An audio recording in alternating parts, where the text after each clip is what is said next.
Hello everyone, welcome back to my channel. कैसे हैं आप सब? आई होप आप लोग बहुत अच्छे होंगे। तो जैसा कि मैंने अपनी लास्ट वीडियो में आपको बताया था कि मैं एक इंटरव्यू सीरीज़ टाइप का शुरू कर रही हूँ, जिसका पार्ट 1 ऑलरेडी मेरे चैनल पे अपलोडेड है। और जैसे कि मैंने आपको बताया हुआ है कि आरआरबी पीओ और क्लर्क दोनों एग्ज़ाम मेरे क्लियर हुए थे और आरआरबी पीओ में मैंने ज्वाइन किया था। तो जो मेरा खुद का जो इंटरव्यू था, सेल्फ गिवन इंटरव्यू, उसमें क्या क्या हुआ था, क्या क्या होता है, क्या प्रोसेस रहती है, डॉक्यूमेंट रहते हैं, हम इन सब के बारे में डिस्कशन कर रहे हैं।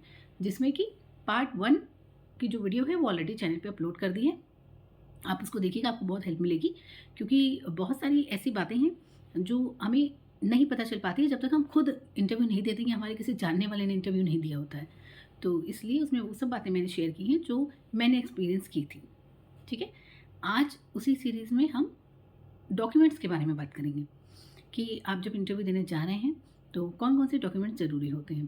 देखिए, इंटरव्यू की तैयारी में बहुत ज़रूरी है, मतलब आप पढ़ रहे हैं सब कुछ, और क्वेश्चंस आंसर्स, और कुछ आपका टॉपिक आपको लग रहा है कि करंट में था, वो भी पढ़ रहे हैं, सब कुछ बहुत अच्छी बात है। पर इंटरव्यू में डॉक्यूमेंट्स की भी तैयारी करना बहुत ज़रूरी होता है, क्योंकि एंड मोमेंट पे अगर कुछ गड़बड़ हो गया, कोई डॉक्यूमेंट आपके पास नहीं है, तो क्या होता है, इतना आप परेशान हो जाओगे ना, क्योंकि डॉक्यूमेंट नहीं होगा तो डर लगता रहता है कि कहीं ऐसा ना हो कैंसिल कर दें, ऐसा ना हो ये कर दें, वो कर दें, तो उस चक्कर में जो आपकी तैयारी है, पढ़ाई है, वो भी डिस्टर्ब हो जाती है। तो इसीलिए डॉक्यूमेंट्स को आप अपने आपको पता ही है, ऐसे कोई बहुत ज़्यादा नहीं होते, क्योंकि डीवी अलग होता है जो आपके इंटरव्यू के बाद होगा डीवी। उसमें तो बहुत कुछ मांगा जाता है, जब वहाँ तक प्रोसेस पहुँचेगी तो मैं वो भी बताऊँगी।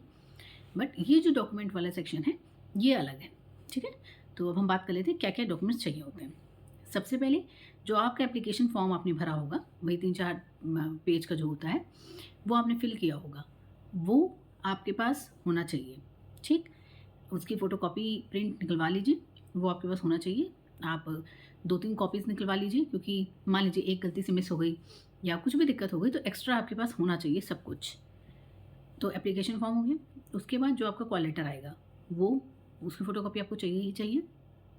इसके अलावा जो पासपोर्ट फ़ोटोग्राफ आप लेके जाएँगे, तो मेरे मतलब अगर मेरी बात आप मानिए तो ऐसा नहीं है कि बहुत ज़्यादा फ़ोटोज़ वहाँ लगती हैं, बट आप कम से कम 10 फ़ोटो लेके जाइएगा ही जाइएगा, कि इन केस कहीं पे कुछ कम पड़ गया, तो ऐसा नहीं होना चाहिए कि आपके पास नहीं है। मतलब आपके पास कोई भी चीज़ ऐसी नहीं होनी चाहिए जो नहीं हो।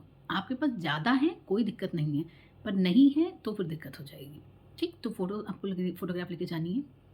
उसके अलावा आपको क्या करना है, अपनी जो भी 10th-12th की मार्कशीट है, सर्टिफ़िकेट है, वो लेके जाना है। और 10th-12th की मार्कशीट में क्या होता है, डेट ऑफ बर्थ आपकी गिवन होती है, बट अगर मान लीजिए आपके में नहीं है ऐसा, तो फिर आपसे वो बर्थ सर्टिफ़िकेट माँग सकते हैं। ठीक है? जन्म प्रमाण पत्र जिसे कहते हैं, वो आपसे माँग सकते हैं, तो आप ये चेक कर लीजिएगा। वैसे सबके में होता ही है, बट इन केस किसी में कुछ एरर रही या कुछ भी, क्योंकि कुछ भी हो सकता है, तो आप पहले ही देख लीजिएगा, तो बर्थ सर्टिफ़िकेट वो माँग सकते हैं, क्योंकि आपकी डेट ऑफ बर्थ का सर्टिफ़िकेट चाहिए होता है। तो वो 10th चल ही जाता है हर जगह हम लोग का, बट अगर कुछ दिक्कत है तो वो चाहिए होगा। इसके बाद आपने ग्रेजुएशन किया है, तो ग्रेजुएशन की मार्कशीट जितनी भी हैं, फ़ोटोकॉपी विद ओरिजिनल, जो भी डॉक्यूमेंट्स आप लेके जा रहे हैं उसका ओरिजिनल भी आप लेके जाएँगे, क्योंकि वेरीफाइड तो ओरिजिनल से ही होगा ना, तो ओरिजिनल भी आपको सब कुछ लेके जाना है। सारे ही सेमेस्टर की मार्कशीट ले जाइएगा, फाइनल ईयर की भी ले जाइएगा, और डिग्री सर्टिफिकेट जो भी है सब लेके जाना है, ओरिजिनल भी, क्योंकि कुछ भी चेक करने के लिए वो ले सकते हैं ना, कोई भी सेमेस्टर की माँग सकते हैं, तो सब कुछ आपको लेके जाना है। इसके बाद आपने पोस्ट ग्रेजुएशन किया तो ऐसे ही उसकी भी मार्कशीट, डिग्री, सर्टिफिकेट जो भी है। इसके बाद अगर आपका कास्ट सर्टिफिकेट है, तो कास्ट सर्टिफिकेट लेके जाइएगा। मान लीजिए ईडब्ल्यूएस है, तो ईडब्ल्यूएस का लेके जाइएगा। मतलब जो भी है वो सर्टिफिकेट आपको ओरिजिनल कॉपी और फ़ोटोकॉपी दोनों लेके जानी है, फ़ोटोकॉपी एक्स्ट्रा लेके जानी है, ये ध्यान रखिएगा। ठीक है? और मान लीजिए आपने कोई कंप्यूटर कोर्स किया है, आपने फॉर्म भरते वक़्त वो चीज़ मेंशन की थी, तो वो भी आपको लेके जाना होगा, ओरिजिनल भी, फ़ोटोकॉपी भी। आपने अपने फॉर्म में कुछ भी अगर मेंशन किया है कि आपने कोर्स किया है, डिप्लोमा किया है, या आपने ये एजुकेशन की कुछ भी, तो वो सब आपको लेके जाना होगा। ठीक है? और इसमें ये होता है कि ग्रेजुएशन तक ही माँगा जाता है, तो कई बार पीजी नहीं भी देखते हैं, बट आप ले जाइएगा। देखिए, सेफ साइड रहिए, सब कुछ ले जाइएगा। मैं सब कुछ ही लेके गई थी, एक्स्ट्रा लेके गई थी, सब फ़ोटोकॉपी बना के एकदम। 1 सेट पूरा मैंने अलग बना लिया था, और 2 सेट और अलग बनाए थे। वो अलग रखे हुए थे कि अगर ज़रूरत पड़ी तो इनको भी देंगे। अपना 1 सेट पूरा तैयार करके मैं ले गई थी। ठीक है? तो ये नॉर्मल डॉक्यूमेंट्स हैं जो आपको लेके जाने हैं। इसमें क्योंकि ये जो डॉक्यूमेंट है ना, ये ऐसा नहीं है कि आपकी डीवी हो रही है, ये बस इंटरव्यू में आप आए हैं, तो आपके जो आपने फॉर्म में भरा था, वो सब आपकी डिग्री, मार्कशीट को क्रॉस चेक करते हैं, और सर्टिफ़िकेट है तो वो तो बहुत ज़रूरी है, तो उसको क्रॉस चेक करते हैं।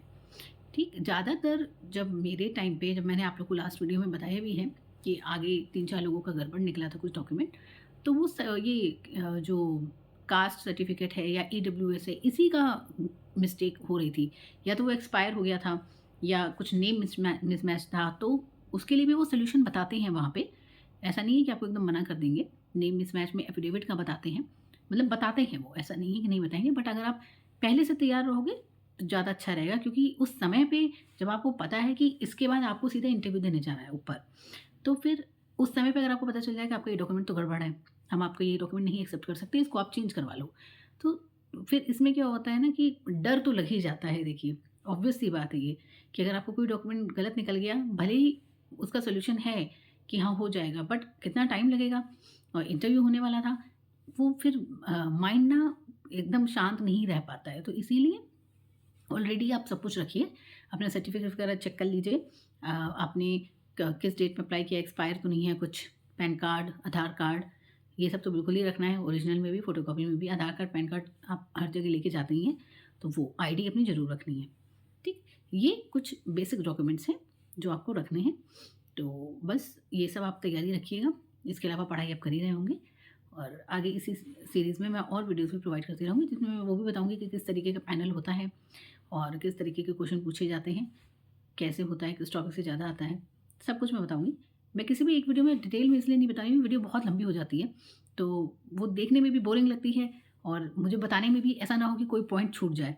तो इसीलिए मैं एक-एक टॉपिक की वीडियो बता रही हूँ, ताकि मैं सारी जो भी मेरे साथ जो भी चीज़ें थी, जो मैंने एक्सपीरियंस की थी, देखी थी, वो पूरी डिटेल में मैं आप लोगों को बता पाऊँ। इसीलिए मैं एक-एक टॉपिक पे एक-एक वीडियो बना रही हूँ, और ये आपको मिलती रहेगी, ऐसा नहीं है कि बहुत टाइम लगेगा, रोज़ मिलेगी। शॉर्ट्स भी मिलेंगे, सब मिलेगा। और मैंने आप लोगों के लिए इंस्टाग्राम अकाउंट अपना बनाया हुआ है, अगर आपको कोई दिक्कत हो तो मैंने लिंक अपने चैनल पे दे दी है, आप मुझे वहाँ पे मैसेज कर सकते हैं। अभी वो नया ही बनाया हुआ है, आप ही लोगों के लिए है, तो कोई इश्यू नहीं है, आप कभी भी मैसेज कर सकते हैं। कोई भी अगर आपको पढ़ाई से रिलेटेड कोई दिक्कत है, या जॉब से रिलेटेड, या कोई क्वेश्चन है आपको इंटरव्यू से रिलेटेड, तो आप उस पे मुझे फॉलो करिए, आप मुझे उस पे मैसेज कर सकते हैं। ठीक है?